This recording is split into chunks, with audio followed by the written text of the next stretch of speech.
नमस्कार, वास्तु लिविंग में आप सभी दर्शकों का बहुत बहुत स्वागत। मैं हूं विकास नांगिया। दर्शकों, कार्यक्रम की शुरुआत में आइए स्वागत करते हैं हमारी वास्तु और फंग शुई कंसल्टेंट पल्लवी छेलावाड़ा जी का। पल्लवी जी, कार्यक्रम में आपका बहुत बहुत स्वागत। कैसे हैं आप? बहुत अच्छे। पल्लवी जी, आज बहुत ही दिलचस्प विषय पर बातचीत करने वाले हैं, और खास इसलिए भी क्योंकि देखिए, वास्तु लिविंग टीवी एशिया पर एक समय से चलता आ रहा है। और सबसे पहले तो उन दर्शकों को मैं शुक्रिया अदा करना चाहूंगा जो हमारे साथ इतने सालों से जुड़े हुए हैं, हर एपिसोड का फीडबैक देते हैं, बताते हैं कि किन किन और टॉपिक्स पर हम बातचीत करें, और जो सकारात्मक फीडबैक उनसे मिलता है उससे मनोबल और बढ़ता है। और बड़ी बात यह कि इस दौरान कुछ नए दर्शक भी हमारे साथ जुड़े हैं जो इस वास्तु लिविंग के परिवार का हिस्सा बन गए हैं। कहीं ना कहीं उन्हें लगता है कि बहुत सी चीजें उन्हें सीखने को मिल रही हैं। अब जहां वो सीख रहे हैं, उनके मन में कुछ कंफ्यूजन्स भी हैं, कुछ मिथ्स भी हैं, कुछ धारणाएं हैं, जिनको मैं चाहता हूं कि वास्तु लिविंग के आज के एपिसोड में और आगामी कुछ एपिसोड में एक सीरीज के तहत उनको सॉर्ट आउट करें, उन कंफ्यूजन्स को क्लैरिफाई करें। इसीलिए दर्शकों, हम आज पल्लवी जी से बातचीत करेंगे वास्तु एंड मिथ्स एक सीरीज के तहत। और आज के इस एपिसोड में खास तवज्जो देंगे हम डायरेक्शंस पर। पल्लवी जी, आज के विषय के बारे में, वास्तु एंड मिथ्स के बारे में क्या कहेंगे? बहुत अच्छी तरीके से आपने अपने आप ही सब्जेक्ट को सिलेक्ट किया है। मैं तो यही कहना चाहूंगी कि आप मन की बात को पढ़ लेते हो, और टीवी एशिया के माध्यम से वास्तु लिविंग 7 साल से भी शायद ज्यादा हो गया है, और लोगों के मोटिवेशन की वजह से मुझे भी लगता है कि ये प्रोग्राम की आयु जो है और भी ज्यादा लंबी होने वाली है। जी जी। वास्तु के बारे में काफी सारे लोगों ने बहुत कुछ कहा है विकास जी, लेकिन कई बार कंट्रोवर्सी स्टेटमेंट है, सुनी सुनाई बातें हैं, मिथोलॉजिकल जो हमारी जो बुक्स हैं बहुत सालों पुरानी, जिसको हम गरुड़ पुराण और विश्वकर्मा के जो इसके सोर्स है वास्तुशास्त्र के प्रिंसिपल को समझने का, वहां से हमारे पास ये डिवाइन साइंस प्राप्त हुआ है, उसको आज के जमाने में अप्लाई करने से पहले लोगों के दिमाग में काफी सारे कंफ्यूजन होते हैं। और ये बहुत अच्छी तरीके से मेरे को आपके प्रोग्राम के माध्यम से मौका मिला है कि उसके ऊपर मैं सही इंफॉर्मेशन को लोगों तक पहुंचाने का प्रयास करूं। जी पल्लवी जी, देखिए, ये बात तो स्पष्ट है कि अधूरी जानकारी जो होती है ना, वो बहुत खतरनाक है। ये ठीक उसी तरह का परिस्थिति हो जाती है कि जैसे एक मटके में, घाघर में अधूरा, आधा भरा हुआ पानी होता है तो वो छलकता ज्यादा है। अधिक जानकारी ना होने के कारण कई बार आदमी मिसलीड हो जाता है, कंफ्यूज हो जाता है। अब देखिए, मिसाल के तौर पे बहुत से लोगों को लगता है कि ईस्ट दिशा ही सभी के लिए सही है, और अब ऐसा होने लगे तो सभी लोग ईस्ट दिशा के ही घर लेंगे या ईस्ट दिशा में ही अपने कामकाज को शुरू करेंगे। दिशा के बारे में क्योंकि हम बातचीत करने वाले हैं, इस कंफ्यूजन को, इस मिथ को किस तरह से दूर करेंगे? बहुत अच्छा सवाल है आपका कि दिशाओं के सिलेक्शन और नॉर्थ यानी कि उत्तर दिशा और पूर्व दिशा के बारे में मैं तो ये कहूंगी कि 90% से भी ज्यादा, 100% भी कह सकती हूँ, लोगों के दिमाग में ये बात बैठी हुई है कि उत्तर दिशा का यानी कि नॉर्थ का घर होना चाहिए या ईस्ट का होना चाहिए। जी। कई बार जब हम लोग प्रैक्टिस में, पर्सनल विजिट में क्लाइंट के घर पे जाते हैं, पति पत्नी साथ में होते हैं, पूरे परिवार के लोग होते हैं, सब अपने अपने डाउट्स मेरे साथ क्लियर करते हैं। कंसल्टेशन का एक मेथड है हमारा कि उनकी जो क्वेश्चंस होते हैं, उनकी जो क्यूरियोसिटी है, क्वेरी है, हम उनके सेटिस्फाइड आंसर देते हैं। उसमें 90% से ज्यादा लोगों के घर में ये सवाल मैंने डेफिनेटली मेरे को सुनने में आया है कि पल्लवी, सिर्फ पूर्व दिशा का घर वास्तु में लिया जाता है, अमेरिका में तो जल्दी से ईस्ट के घर भी नहीं मिलते हैं जी। मेरे नेक्स्ट नेबर में, मेरी अगर ईस्ट की लैंड है तो मेरे नेक्स्ट नेबर में वेस्ट फेसिंग लाइन के अंदर इतने सारे लोग रहते हैं, मेरे नेक्स्ट डोर में जो पर्सन है इज मल्टी मिलियनर गाय, तो फिर उसको वास्तु क्यों इफेक्ट नहीं करता है? यहाँ से शुरुआत होती है। तो सबसे पहले मैं इस मान्यता के बारे में बहुत ही इंपॉर्टेंट बात कहना चाहूंगी। वास्तु कंसल्टिंग की जो भी, वास्तु कंसल्टेशन की जो प्रैक्टिस है या वास्तु के बारे में जो जानकारी के लोगों के पास, कॉमन आदमी के पास जो सोर्स होते हैं, उसके 3 डिफरेंट माध्यम होते हैं। या तो वो बुक्स पढ़ते हैं, गूगल पढ़ते हैं यानी कि रीडिंग करके। दूसरा होता है मंदिर के अंदर जाते हैं, प्रीस्ट के माध्यम से, एस्ट्रोलॉजर के माध्यम से उनको कुछ मान्यताएं मिलती है, उनको कुछ जवाब मिलते हैं। तीसरा होता है सिर्फ और सिर्फ वास्तु एक्सपर्ट जो इसी सब्जेक्ट के ऊपर काम करता है। जब आप कॉमन बातें सुनते हैं तो आपको मेंस टाइम सुनने में आएगा कि नॉर्थ बहुत अच्छा है, ईस्ट बहुत अच्छा है, और लोग समझते हैं कि इसका मतलब ही ऐसा होता है कि मेरे को ऐसा कर लेना चाहिए। काफी सारे मंदिर वगैरह के अंदर सूर्य के वहां से सनराइज होते हैं, सूर्य की रोशनी हमें मिलती है, शौर्य शक्ति हमें मिलती है। इसीलिए मंदिरों को बनाने के लिए ये दोनों दिशाओं पे ज्यादा तवज्जो दिया जाता है, पीस और हार्मनी के लिए। इसीलिए मंदिर के जो प्रीस्ट वगैरह होते हैं, एस्ट्रोलॉजर होते हैं, जिनके पास लिमिटेड नॉलेज है, वो भी यही कह देते हैं कि उत्तर दिशा का घर ले लो, आपकी लाइफ सुखी रहेगी, पूर्व दिशा का घर ले लो, आपकी लाइफ सुखी रहेगी। कोई गलत नहीं है, सब अपनी जगह पे सही है। सिर्फ ये होता है कि जब आप पर्टिकुलर व्यक्ति दर व्यक्ति के घर सिलेक्शन में शुरुआत से प्रैक्टिस करते हो तो जो एक्सपर्ट होता है उसके अंदर बाकी कॉमन लोगों से कुछ ज्यादा मास्टरी होती है। वास्तु के हिसाब से घर सिलेक्शन के लिए कंसल्टेंट होने के नाते मैं ये कहना चाहूंगी कि आप 8 डायरेक्शन में से किसी भी दिशा का घर ले सकते हो। जरूरी बिल्कुल ही नहीं है कि आपका घर सिर्फ नॉर्थ फेसिंग हो या ईस्ट फेसिंग हो। एक्सपर्ट को, वास्तु कंसल्टेंट को घर सिलेक्शन के पहले सिर्फ 2 बातों का ख्याल रखना होता है। जो परिवार के मुखिया है, पति पत्नी है, ब्रेड विनर है, सिंगल मदर है, जो भी घर के अंदर ब्रेड विनर है, उस फैमिली के मुखिया के डेट ऑफ बर्थ के साथ साथ घर में रहने वाले जितने दूसरे फैमिली मेंबर्स है, सबके कॉम्बिनेशन को मिला के घर को सिलेक्ट करना। अगर आप एक व्यक्ति को ध्यान में रखकर घर लोगे तो उनको तो फायदा होगा, बाकी सबके लिए हेल्थ अच्छी नहीं रहेगी, रिलेशनशिप डिस्प्यूट रहेंगे, उनकी नाराजगी घर में बनी रहेगी। तो अच्छा वास्तु कंसल्टेंट घर के सारे लोगों को मिला के कॉम्बिनेशन के हिसाब से घर सिलेक्ट करता है। वास्तु में नॉर्थ और ईस्ट को महत्व इसलिए दिया जाता है कि आदमी की रोजिंदा लाइफ के अंदर जो अलग अलग तरह की एक्टिविटी होती है, पढ़ना, बिजनेस के डिसीजन लेना, खाना बनाना, दिन में जब आप उठ के अपनी दिनचर्या, अपनी एक्टिविटी शुरू करते हो, उसमें से कंपैरेटिव टू अदर डायरेक्शन सबसे ज्यादा फायदा नॉर्थ और ईस्ट दिशा के अंदर होने वाले काम से होता है। साइंटिफिकली उसका रीजन ये है कि नॉर्थ में मैग्नेटिक फोर्स है जो आपके ब्रेन को सपोर्ट करता है डिसीजन लेने के लिए। मैग्नेटिक फोर्स जो होता है वो आपको पॉजिटिव एनर्जी और काफी सारी चीजों में निर्णयात्मक डिसीजन लेने में आपकी हेल्प करता है। ईस्ट की जो एनर्जी है वो कुकिंग से लेकर again one more time decision power के लिए, बच्चों की पढ़ाई के लिए, काफी सारे लोगों के लिए हेल्पफुल है। सो वास्तु शास्त्र में comparative to other direction north और ईस्ट का उपयोग रोजिंदा लाइफ के अंदर सबसे ज्यादा होता है, इसीलिए उस दिशा का महत्व बहुत ज्यादा है। लेकिन ऐसा कहीं नहीं है कि पर्टिकुलर सो एंड सो व्यक्ति के घर को लेने के लिए वहां पे कहीं भी मेंशन नहीं किया गया है कि सिर्फ आप नॉर्थ का घर लो या ईस्ट का घर लो। मैंने अपनी पूरी लाइफ के अंदर आज तक कभी भी अपना कोई भी घर, इवन मेरी office, business location, warehouse सुद्धा ईस्ट फेसिंग नहीं लिया है। तो लोगों को जब ये क्वेश्चंस के आंसर इस तरह से जवाब मिलता है तो उनकी जो क्यूरियोसिटी होती है वो और ज्यादा बढ़ जाती है ये जानने के लिए। तो फिर हम तो ऐसा समझते थे, हमारे दिमाग में तो ये बैठा हुआ था। किसी भी दिशा के अगेंस्ट कोई भी बात नहीं है, सारी दिशा सही है। डिपेंड सिर्फ इम्पोर्टेंट बात इस पे करती है आपके लिए क्या सही है, और वही दिशा आपके लिए सक्सेसफुल आपको लाइफ दे सकती है। बहुत ही महत्वपूर्ण और लाभदायक जानकारी पल्लवी जी आपकी ओर से। इस बातचीत को, इस विषय को और आगे बढ़ाएंगे। एक छोटा सा ब्रेक लेते हैं, उसके बाद कुछ इसी से जुड़े और सवालात आपके साथ बहुत जल्द हाजिर होंगे।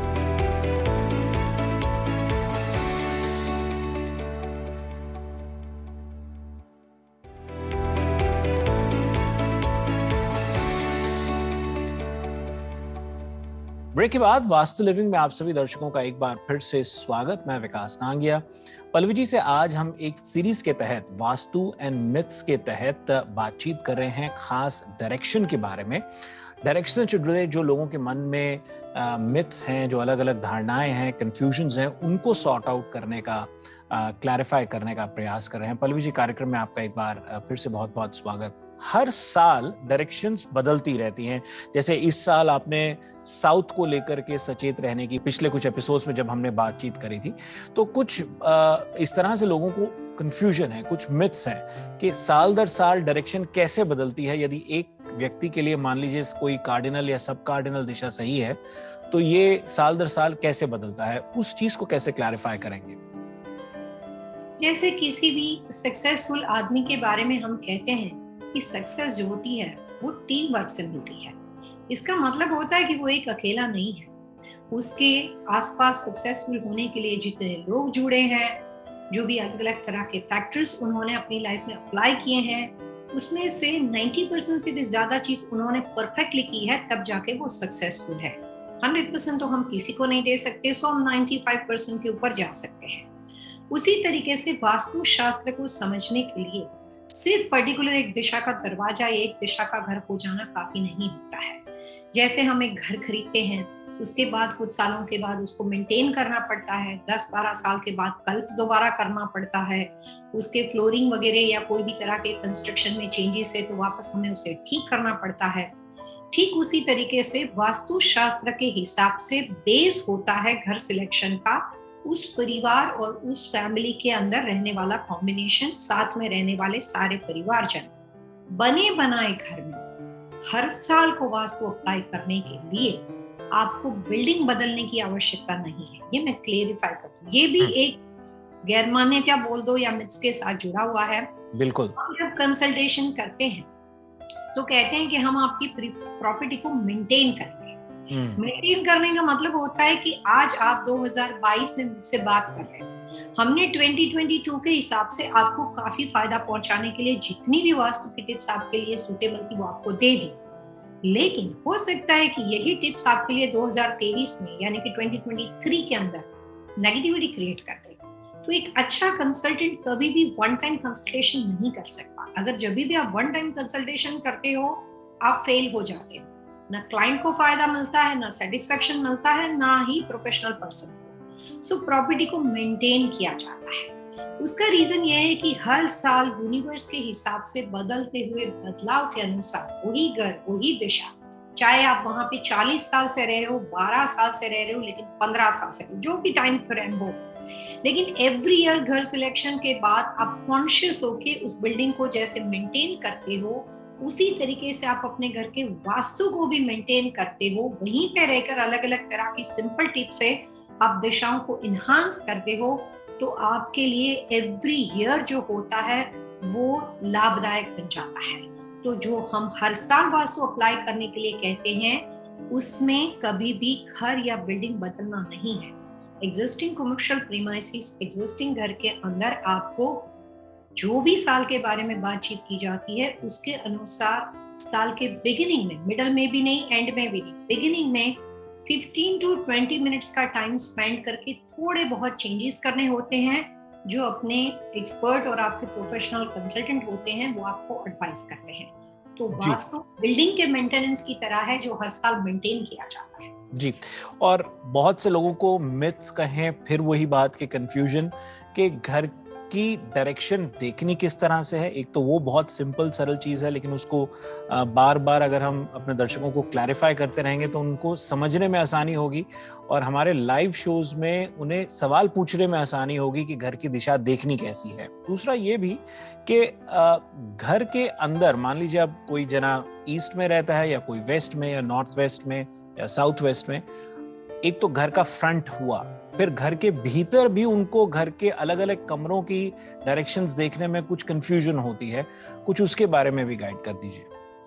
जैसे विकास जी, घर सिलेक्शन में परिवार के सारे लोगों का इक्वल रोल होता है। जैसे मैंने ये नहीं कहा कि पति के हिसाब से, पत्नी के हिसाब से या सिंगल मदर के हिसाब से, लेकिन मैंने शब्दों का प्रयोग किया कॉम्बिनेशन। कॉम्बिनेशन का मतलब होता है सारे लोग, उस घर में रहने वाले सारे लोगों के हिसाब से सिलेक्ट किया जाता है।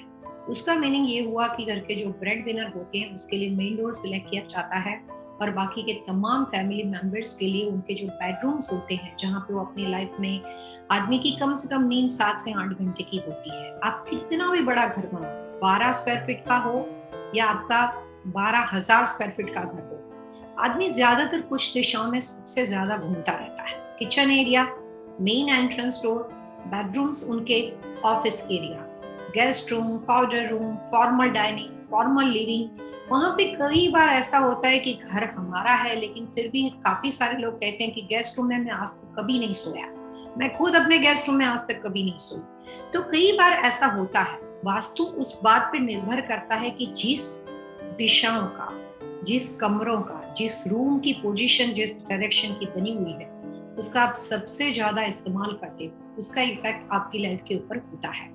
इसका मतलब ये हुआ कि जो बच्चों के लिए जो हमने अलग अलग कमरे सिलेक्शन करने हैं, अगर हमें शुरू से मौका मिलता है तो हम ये देखते हैं कि पति पत्नी और बच्चों के हिसाब से, कॉम्बिनेशन के हिसाब से ये दशा का दरवाजा सही है कि नहीं। दूसरा सीधा सवाल ये आ जाता है कि बच्चों की डेट ऑफ बर्थ के अनुसार, क्योंकि बच्चे फ्यूचर है, वो आपके लिए सबसे ज्यादा इंपॉर्टेंट व्यक्ति है, क्योंकि उनकी लाइफ की शुरुआत होगी। जो बेडरूम्स वगैरह हमें चाहिए, ये पति पत्नी और बच्चों के हिसाब से, मास्टर बेडरूम पति पत्नी के हिसाब से, बेटी और बेटे के हिसाब से रूम के सिलेक्शन है कि नहीं, वो परिवार के हिसाब से, इंडिविजुअल परिवार की फैमिली मेंबर्स के हिसाब से वो सारी चीज बैठती है। तब हम जाके देखते हैं कि भाई अब घर का नंबर क्या है, स्लॉट का शेप क्या है। तो पहला क्राइटेरिया परिवार है, उनके हिसाब से सब मिल गया। फिर वास्तु शास्त्र के जो बेसिक प्रिंसिपल है, कॉमन रूल्स एंड रेगुलेशन है, जो हर एक को समांतर स्तर पे फॉलो करने पड़ते हैं, उसको ऐड किया जाता है। ये दोनों चीज जब आसानी से मिल जाती है, तब जाके आपको उस घर के लिए हाँ कहा जाता है। कई बार सुनने में किसी को ये आर्ग्यूमेंट ये हो सकता है कि भैया इतना सब कुछ कैसे मिलेगा, लेकिन मैं ये कह सकती हूँ कि आप जर्नी नर्सरी से शुरू करके डॉक्टर बनने की काफी सारे अलग अलग तरह के ग्रेड से ग्रेजुएट होते होते जाते हो, और सब कुछ आसानी से पॉसिबल है। वैसे वास्तु कंस्ट्रक्शन साइंस का सब्जेक्ट है, और जो कंसल्टेंट होते हैं उनके लिए एवरी डे 2 दिन में घर सिलेक्ट करना, प्रोडक्शन बिल्डर का घर, कस्टम होम, रीमॉडलिंग, बने बनाए घर बहुत आसान होता है, और वही एक्सपर्ट की स्पेशलिटी होती है। जी दर्शकों, वास्तु लिविंग में वक्त तो चला है एक और छोटे से ब्रेक का। ब्रेक के उस पार हम पहले पल्लवी से जानेंगे टिप ऑफ द वीक, और फिर आज के विषय पर बातचीत को जारी रखेंगे। पल्लवी जी बहुत जल्द हाजिर होंगे।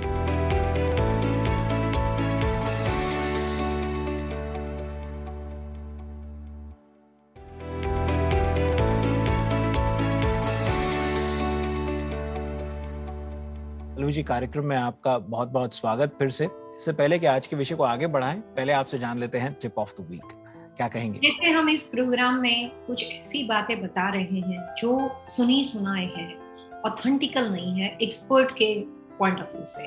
तो मैं ये कहना चाहूंगी कि जैसे हम प्रॉपर्टी को सिलेक्ट करते हैं, अमेरिका के हिसाब से, काफी सारे लोगों के हिसाब से ये बात बैठी हुई है कि घर के सिलेक्शन में किसको इम्पोर्टेंट माना जाए। कंपास के थ्रू देखी हुई दिशा को, जो मैग्नेटिक कंपास होता है उसमें ट्रू नॉर्थ दिखाया जाता है और मैग्नेटिक नॉर्थ होता है। ये बात शायद बहुत कम लोगों को पता है। तो आज की वास्तु के टिप्स में मैं यही कहना चाहूंगी कि घर सिलेक्शन और बिजनेस सिलेक्शन के लिए हमेशा उस प्रॉपर्टी के ट्रू नॉर्थ के ऊपर, जो भी डायरेक्शन बनती हो, ट्रू नॉर्थ के हिसाब से घर का सिलेक्शन करना चाहिए। तब जाके आप किसी भी मंथ में, किसी भी साल में घर खरीदते हो तो आप वहां पे फेल नहीं हो सकते। बहुत बार ऐसा होता है कि आप मैग्नेटिक नॉर्थ से घर खरीदते हो कंपास के साथ या कंपास के बिना, तो उस कंडीशन के अंदर जून से पहले खरीदे हुए घर और जून के बाद खरीदे हुए घर के अंदर आपका जजमेंट गलत हो सकता है। जी पल्लवी जी, डायरेक्शंस की बात हो रही है तो यहाँ ये भी जान लूं कि बहुत से लोगों को क्लैरिटी नहीं है कि सिंगल फैमिली घर की डायरेक्शन, जैसा कि मैंने पहले भी पूछा था ब्रेक से पहले, कि उसकी डायरेक्शन किस तरह से देखे। दूसरा, अब जो लोग मान लीजिए कॉन्डोमिनियम्स में रहते हैं, वो सिंगल फैमिली नहीं है, एक ही लॉट पर नहीं है, या कोई टाउन हाउसेस में रहते हैं, अपार्टमेंट्स में रहते हैं, वो अपने घरों की डायरेक्शन को किस तरह से समझें? बहुत अच्छा सवाल पूछा आपने। वास्तु शास्त्र का पूरा जो धर्मोद्धार है उसके अंदर जो बेस है वो दिशा से होता है। तो इसका मतलब तो ये हुआ कि दिशा सही होनी चाहिए। अगर आपने दिशा को समझने में गलती कर ली तो पूरा जजमेंट चेंज हो सकता है। बिल्कुल बिल्कुल। काफी सारे लोग, जैसे अभी आपने अपार्टमेंट में कहा, अपार्टमेंट के लिए काफी सारे लोग मुझे ये बहुत ही कॉमन सवाल पूछते हैं कि जो हमारी अपार्टमेंट बिल्डिंग है पल्लवी, वो तो ईस्ट फेसिंग है, लेकिन जो मेरा अपार्टमेंट है वो साउथ फेसिंग दरवाजा है। वो तो काफी बार पूछने के बाद बताते हैं। 90% लोग अपने अपार्टमेंट सिलेक्शन से पहले इस बात से कंफ्यूज हो जाते हैं कि मेन अपार्टमेंट बिल्डिंग का एंट्रेंस देखे कि अपने घर का। वास्तु कंसल्टेंट होने के नाते मैं ये बता दूं कि अपार्टमेंट बिल्डिंग के अंदर रहने वाले लोगों को सिर्फ अपने अपार्टमेंट बिल्डिंग के सिलेक्शन और अपने अपार्टमेंट बिल्डिंग के नंबर्स पे फोकस पहले करना है, उसके बाद अगर आप काफी सारा सही सिलेक्शन में जा रहे हो तो ये आपका one of the second criteria हो सकता है कि आपने अपार्टमेंट बिल्डिंग की दिशा का दरवाजा सही चुनने का मौका मिले। अगर मान लेते हैं कि अपार्टमेंट बिल्डिंग का मेन डोर जहां से आप बिल्डिंग में एंटर करते हैं साउथ हो सकता है, साउथ ईस्ट हो सकता है, साउथ वेस्ट हो सकता है, कोई बात नहीं, आपको प्रायोरिटी देनी है अपने घर के मेन डोर जहां से आप अपने अपार्टमेंट में एंटर करते हैं। जी, और वो एक अक्सर कंफ्यूजन रहते हैं कि घर की डायरेक्शन वो घर के बाहर से घर की तरफ देखते हुए करें या कमर्शियल प्रॉपर्टी के, या अंदर खड़े होकर के, उसके भीतर खड़े होकर के बाहर की तरफ देखें। थोड़ा उसको भी क्लैरिफाई कर दीजिए। तो कंसल्टेंट होने के नाते मैं इतना कहना चाहूंगी कि जब कभी आप घर खरीदते हो, मेजॉरिटी लोग जो होते हैं वो घर के दरवाजे के बाहर खड़े रहकर कंपास से देखते हैं, यानी कि जो बिल्डिंग का फेस होता है, बिल्डिंग का एलिवेशन होता है, उनका और देखने वाले का फेस एक होता है। कुछ लोग कार में बैठकर घर को देखते हैं। वास्तु कंसल्टेंट होने के नाते मैं इतना कहना चाहूंगी कि गाड़ी में बैठकर कार के मैग्नेटिक कंपास से आप कभी भी जिंदगी में घर का सिलेक्शन, बिजनेस की प्रॉपर्टी का सिलेक्शन नहीं कर सकते हो और आपके सारे जजमेंट गलत हो जाए। ये मैंने देखा है, काफी सारे लोगों ने ऐसा किया है। बिल्डिंग को खरीदने के लिए, बिल्डिंग को लीज बिल्डिंग को खरीदने के लिए, रेसिडेंशियल और कमर्शियल प्रॉपर्टी का वास्तु देखने के लिए जिस तरह से बिल्डिंग का फेस है उस तरह से आपको अपनी पोजीशन करनी पड़ेगी, यानी कि बिल्डिंग के फ्रंट एलिवेशन की ओर आपको अपनी बैक रखनी है।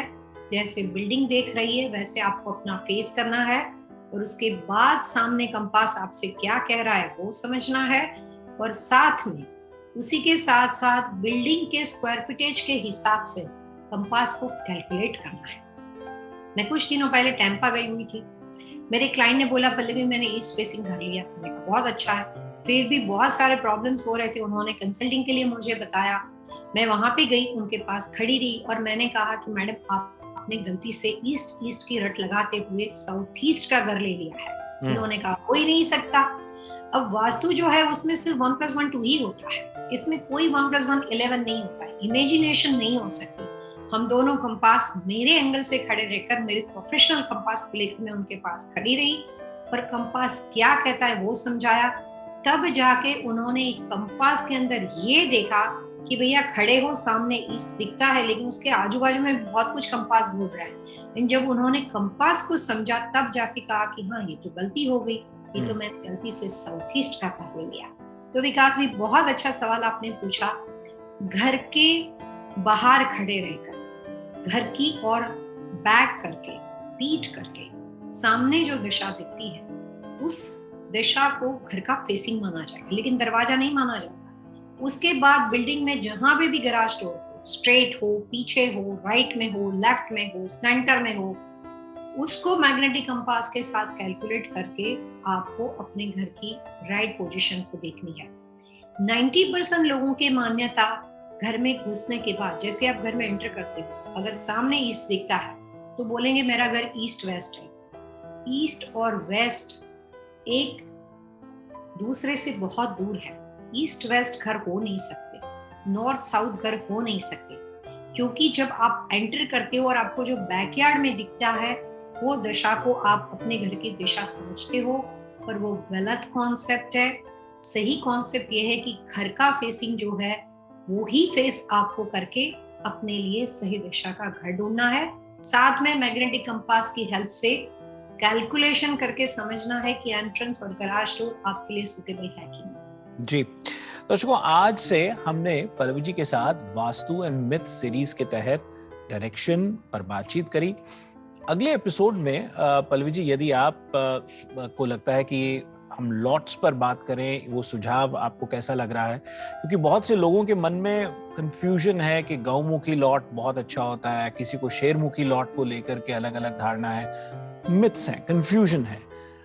शेप जो लॉट्स की अलग अलग होती है उसको क्लैरिफाई करना बहुत जरूरी है। क्या कहेंगे? काफी सारे लोगों के दिमाग में ये मान्यता है गौमुखी घर यानी कि गौमुखी लॉट हर एक के लिए बहुत अच्छा होता है और शेरमुखी लॉट किसी को भी नहीं लेना चाहिए। अब उस बात को हम नेक्स्ट एपिसोड में समझेंगे कि आप शेरमुखी भी ले सकते हो और गौमुखी भी बहुत सारी कंडीशन के अंदर आप नहीं ले सकते हो।